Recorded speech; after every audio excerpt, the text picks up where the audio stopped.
Ladies and gentlemen, welcome back to another video on the Rave Green TV YouTube channel. And as you guys know, unfortunately, the season has come to an end. Heartbreaking loss in Minnesota. But you know what that means? It means it's time for some major contract decisions, which we will go over in this video. Players that we should keep, players that we should let go of, decisions that need to be made.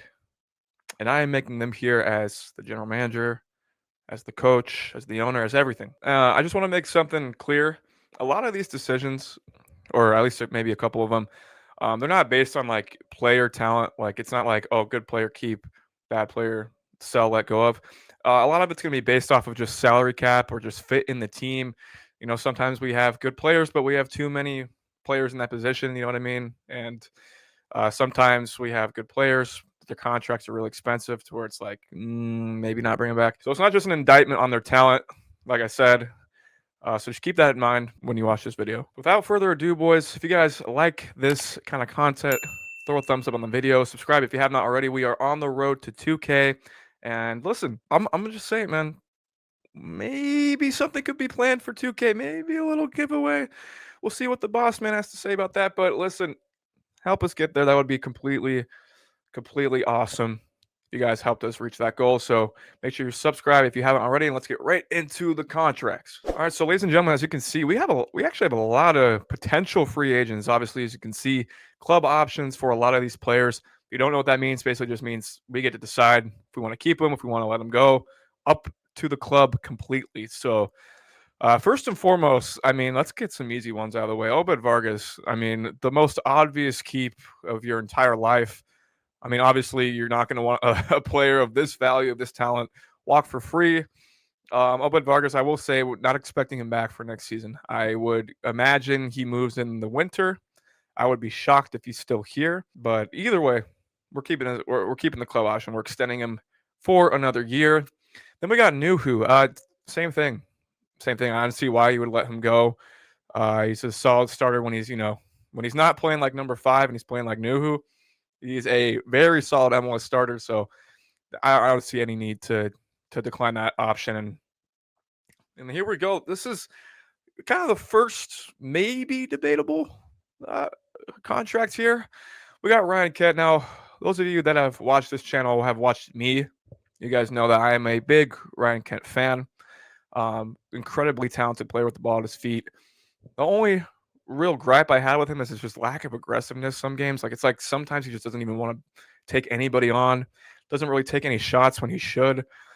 Other than that, though, I feel like maybe that's something you could get out of him if he had more time with the club. If I'm being honest with you right now, even as a Ryan Kent stan, I'm leaning decline the club option. First reason why is like I don't know the exact salary cap. Uh, if this would be a salary cap issue, I'm not sure. Obviously, you got Paul Arriola coming back next year, and that's the only reason we signed Ryan Kent was because Paul Arriola was out and Kent's making, close to what Arriola's making. So I don't know if the Pedro de la Vega injury changes anything as he's out for like 6 months or something like that. So we're not going to see de la Vega for quite a bit. I don't know if that allows us any uh, room to bring back a Ryan Kent, but just let alone the contract stuff, it's like we got. I don't even know if he wants to be here, to be honest with you. Um, I could totally see him just wanting to go back home, back to Europe, to Scotland or England. And then the last thing is like we got Georgie, we got Rothrock, and then Ariola's coming back, and then of course De La Vega eventually will come back. So for me, I think it's just best if we just kind of let him walk, which sucks because I was really excited about Ryan Kent and he was starting to look really good. Obviously, bursted onto the scene with us. Then that injury in the Leagues Cup happens and it takes him out for several months, and it's just like, damn, what could have been? But anyways, moving on, we got Paul Rothrock. I can imagine a lot of people are gonna want Rothrock as like an instant stay. It's probably prime time, man. It's probably prime time. For me, I'm in the same boat. I would keep Paul Rothrock. It just really depends. The only thing it depends, like for me, is the contract issue. I don't know how much, because as you can see, he's an actual free agent. It's not like we have any control over his contract. If he's wanting like some crazy amount of money, which I don't suspect that would be the case, but if he's wanting like TAM money, then I'm like, hell no. Rothrock's walking. Absolutely not. If he's just wanting like a senior squad type of salary, type of contract, I'm cool with that. I would totally bring him back. Just a good rotational player, at least. Fans love him. I don't have any issues with that. But like I said, if he's asking for like TAM money, that's like pushing $1 million, then I would say goodbye for sure. All right, moving on. We got Yamar Gomez Andrade. That's a auto keep. Auto keep. Of course, Yamar, to be honest with you, didn't have a great playoffs. I would say, all things considered. A lot of shaky moments, mistakes that were punished, mistakes that went unpunished. But it's Yamar. It's Yamar, man. You got to back him. Of course, we're bringing Yamar back. And then we got the Moose, Danny Musovsky. Of course, Danny Musovsky has a career season, a season he might not ever replicate. But 14 goals, I believe, in the regular season, and then he got his playoff goal. So I think all comps he was 15 goals in the season, which, I mean, that's better than Jordan Morris has done his entire career. That's up there with a lot of strikers that we've had, So keeping him on a 1-year club option, totally cool. Totally cool. I think you got to bring the Moose back. And of course, a lot of frustrations at times. But at the end of the day, he's a guy who's putting the ball in the back of the net. You got to bring that guy back. And then we got Osase Dave Rosario. Of course, Osase, kind of a bit of a cult hero this year. Of course, scored in the Leagues Cup final.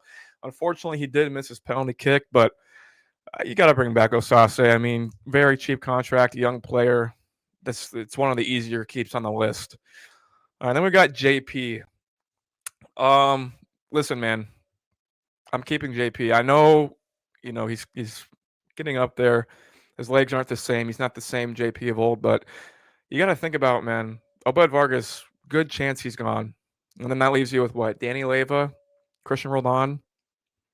So you let JP walk, bro. You're really, really thin at center mid, I mean, of course, Brian likes to put he puts Alex there sometimes. But JP's on a cheap contract, 1-year club option while we figure out an Obed Vargas replacement. I'm totally cool with that. I would absolutely bring him back.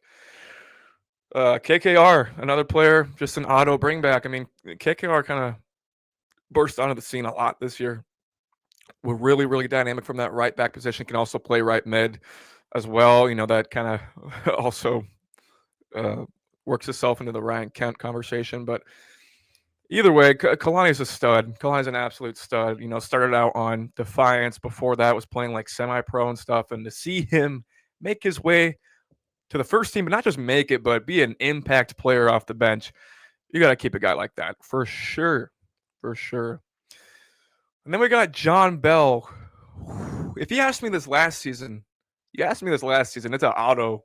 It's an auto resign John Bell. This year, though, I think you still bring him back. I would bring him back. I can't imagine he's going to be asking for like crazy amounts of money. If it's just like what he was making last year, that's an auto bring back. Actually, not auto bring back, but I'm comfortable bringing him back for sure. Then we got Steph Fry.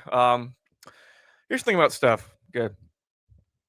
Me personally, if I'm bringing back Steph Fry, he's backing up Andrew Thomas. So if Fry's wanting to come back, and get a guaranteed starting job, I'm fine letting him walk. As sad as that would be, of course, one of the greatest Sounders of all time, Mount Rushmore player.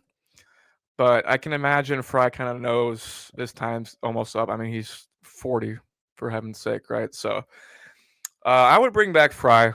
I can't imagine I think he would understand being a bench player at this point in his career.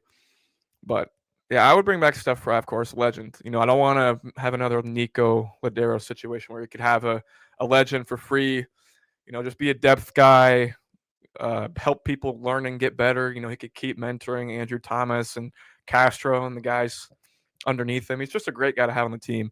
And I think Ladero could have had that same impact, and I would like to see Fry have that same impact. And of course, like what better backup than Stephen friggin' Fry off the bench, right? So yeah, we're keeping Steph. And then we got Kim Ki-hee. I'm kind of indifferent about this. Of course, I love Kim Ki-hee's. In my opinion, he's like a maybe not Sounders legend, but he's definitely a cult hero.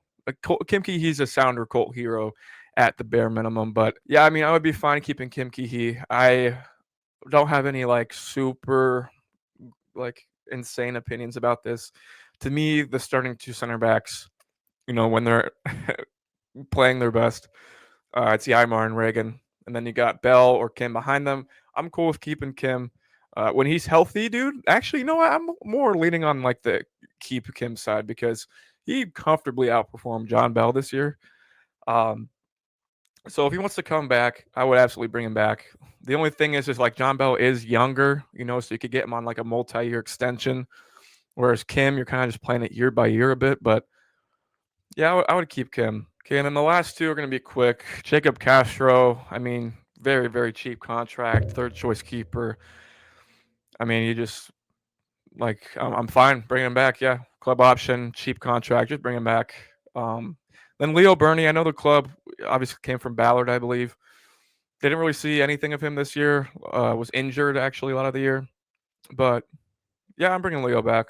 I mean, I don't see a point in, like I said, cutting him unless I can't imagine these last two are taking like a crazy contract spot, like a salary cap spot. But if they are for some reason, I guess I let them go. But I can't imagine they're taking anything less than like low contract spots. So I'm cool with keeping both. All right, ladies and gentlemen, that's going to be it for the video. If you liked the video, please throw a thumbs up. If you have not subscribed already, please subscribe. Like I said, on that road to 2K, and there could be, I'm hearing rumors, they're swirling around the RGTV circle that there might be a giveaway at 2K. So leave a thumbs up, subscribe. And ladies and gentlemen, I hope you all have a great evening.